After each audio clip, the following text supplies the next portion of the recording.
Hello, it's me, Mr. Egg. Look, it's Mr. Egg. Hello. I'm looking incognito today because on today's video, I'm going to be telling you of a few stories when customers and friends have asked me to be a private investigator, a private eye. But in fact, as you'll find out, don't ever ask me because I am the world's worst private eye.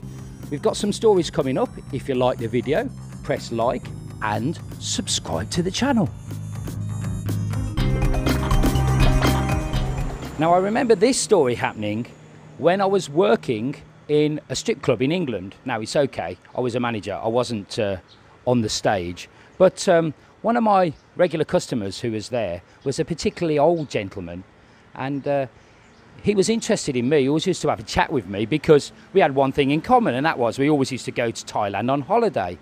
And he was telling me a story that he'd met this girl. He'd gone to a bar in Bangkok, met this girl, I think she was in her early 20s, quite an attractive girl, showed me a photo, and he said he'd kind of broken the 3-day rule, naughty, and he took her for a substantial amount of time, and he'd grown quite fond of her, and he thought that she'd grown quite fond of him, and he'd started sending her money while he was in England. Well, that's right, it was a sponsorship thing. Now, I'm not here to say good or bad about sponsorship, but part of the sponsorship deal, he told me that he decided to buy her some breast enhancement surgery. Yeah, that's right, Tam Num, or buy her some, basically a boob job.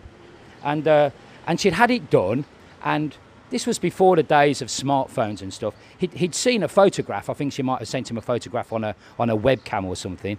And he'd seen the finished article, very pleased. But he hadn't been back because he was quite a busy guy in England. So he told me that he was getting a little bit concerned and worried because in those days before smartphones, the way you used to contact girls was by having a landline. And if you had a landline, you knew that your girl was in that particular location at that particular time of day. So it was kind of a way of checking up on your girl. And he'd been calling the landline and she'd been saying, hello, Tiraki Tung. And once or twice in the last few weeks, she hadn't been there. And she'd be coming out with all these really weak excuses as well. So he was getting a bit concerned, and he thought, well, maybe she's gone back to the bar. And, you know, I'm really worried, Phil.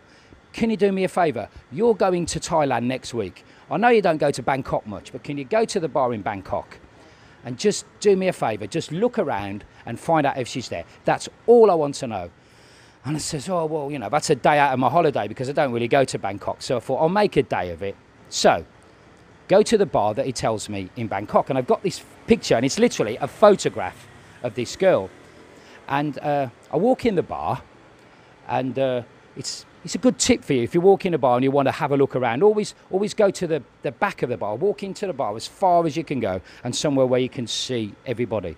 So I do that. I walk right to the back, sit in a chair, order a drink, and I'm looking around the bar, and I can't see this girl anywhere. I know it's a little bit difficult because I've just walked in, but I can't see her. Anyway, over time, one of the girls from the bar comes and sits down with me and said, you know, introduces herself. And I said, oh, hello. I said, actually, I was here a few months ago and I saw this girl, and I told her her name and what she looked like and everything. And I've just come back on holiday today, and I was just wondering if she was still here, because that was my plan. That was the idea that I had in my head. And the girl said, oh, no, she doesn't work here anymore. Well, first of all, in my head, I'm thinking, that's good. She's not there anymore. Tick. And I'd looked around and I couldn't see her. But and there was some kind of misunderstanding, because this always happens to Mr. Egg Private Eye. Some kind of misunderstanding. And I can see she's on the phone. And there's other girls all crowded around the phone, and they're all talking to each other. Anyway, what has happened was she'd phoned this girl who I was asking about, who was the girlfriend of my friend back in England, and she was telling her, oh, one of your old customers has come in the bar, you know, come on down. And I'm thinking, oh no, this has all gone wrong. She's going to arrive and then she's going to see me and realise that I'm not one of her customers. And she's going to think, well, what's going on? Somebody's snooping on me. And anyway, it's all a disaster. So I'm thinking in my head, once again, Mr. Egg Private Eye has gone completely wrong. Anyway, this motorbike taxi pulls up very quickly. And out pops this girl, and it looks like the girl. And she comes running towards me, and she goes, oh, Tirakita. And I'm going, oh. And she goes, it's really nice to see you again. I went, thanks. And then I realised in my head what she's doing is she doesn't remember me at all. But, you know, she must have had so many customers that she just lost track of them all. And so she's just going through the motions that she does with all her customers that she sees again, asking me about my job and how's things, how's the weather, have I eaten yet, all the usual questions. Anyway, she says, do you notice anything different about me last time you saw me? And I said, no, not really. Of course, I knew I had the boob job.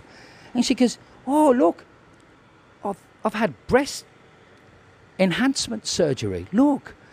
And I went, oh, yeah, that looks good. And she goes, would you like to see them? And I'm going, no, not really. I mean, she's supposed to be the quiet, shy girl waiting for her boyfriend from England to come back. And she goes, yeah, take a look. And as she said that, boom, straight up, she's gone from the quiet, shy girl waiting for my friend to come back to showing me her boobs in the bar. Oh, well, this is not going very well. And I says, oh, wow, yeah, that's fantastic. And because I've worked in a strip club in England, I know a bit of the lingo about breast enhancement surgery. So, you know, did you go up here or did they go here? And what about the pills you take and everything? And we were talking about that. And, of course, the question came. I said, you know, that's quite an expensive cosmetic surgery for a young student like you. And she goes, oh, no, it's okay. I've got a boyfriend who sent me the money and he paid for them. And I thought, well, you know what? Give this girl a break. She's doing well. She's not in the bar and she's been truthful about having a boyfriend. That's okay. And she goes, yeah, he's from Belgium. And I went, Belgium? What makes up from Belgium? Because, yeah, he's a young chap. And she's got a picture of him that she's keeping in a handbag or something. And it's this young sort of 25-year-old guy, you know the type, big muscles and all that. And he says, yeah, he's coming over from Brussels in a couple of weeks. I went, oh, no. How am I going to explain this to my friend? So, yeah, she's had the boob job and two people have paid for it. So, obviously, they paid for one each. I'm here on Soy 15, and actually I was on holiday, and a friend of mine, I was talking to him in a bar, and he said, Phil, got a bit of a problem, can you help me out here? I've got this girlfriend, and she's a service girl in a go-go bar here on Soy 15. Okay, and she says that she doesn't go with customers, she's just serving drinks. I says, oh, okay, well, you know, it does happen. And he says, yeah, but I think she might be lying to me. Can you do me a favour? And I thought, oh, here we go. Please, can you just go to the bar, buy her a couple of drinks, and then find out if she'll go off with you. Now, I don't want you to go off with her, but just find out. And I says, well, you know, I don't really want to be like a snitch or anything. He says, you're not. Look, I'm really worried about this. Just do it for a friend. And I says, okay. So he tells me her name, and he tells me what she looks like a little bit. She's got the service girl uniform on. And most importantly, he tells me that night she'd gone out with all her fingernails painted different colours. So, I mean, there was no way that I could mix her up or anything. That was the distinguishing feature of this girl. Okay, got the name, what she looks like, the uniform, the fingernails. Got it.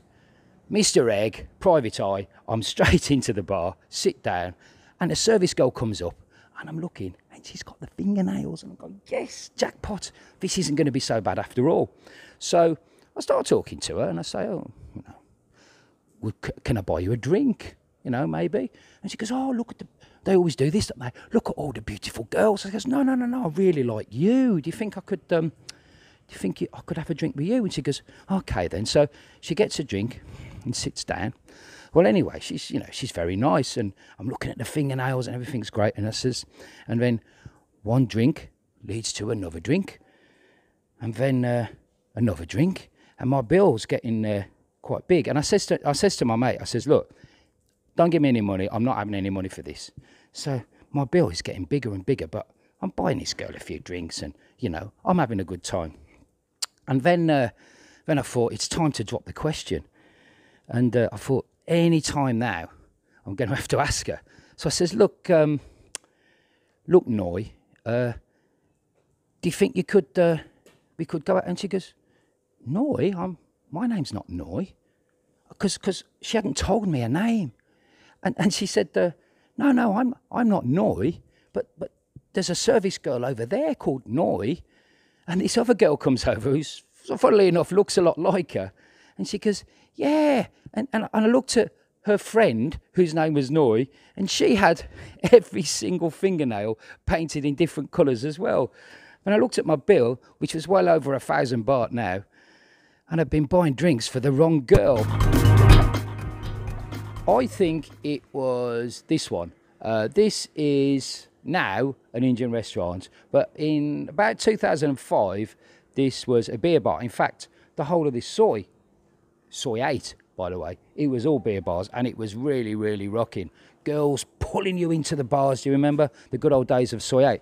Anyway, I was working at the time and had a customer come in, and he'd been coming in the bar every day, and he says, you know what, Phil, I'm looking for something a bit different. And I says, well, what's going on? And he says, I'm looking for a particular spec of girl, and I wonder if you know any bars that have this particular specification of girl working there.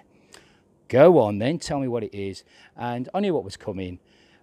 He liked them about 20, 22 years old, early 20s, farm fresh, all the cliches, fresh off the bus.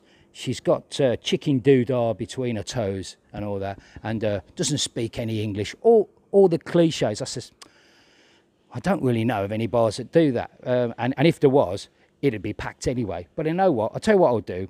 I'm going out tomorrow night. I'll find you some bar that maybe has that sort of girl in there. Give you a head start. No problem. So I come down Soi 8 because it used to be rocking. This was a bar. In fact, I've just noticed there's a couple of holes here that have been filled in, and there used to be like a shelf here where the girls used to sort of stand.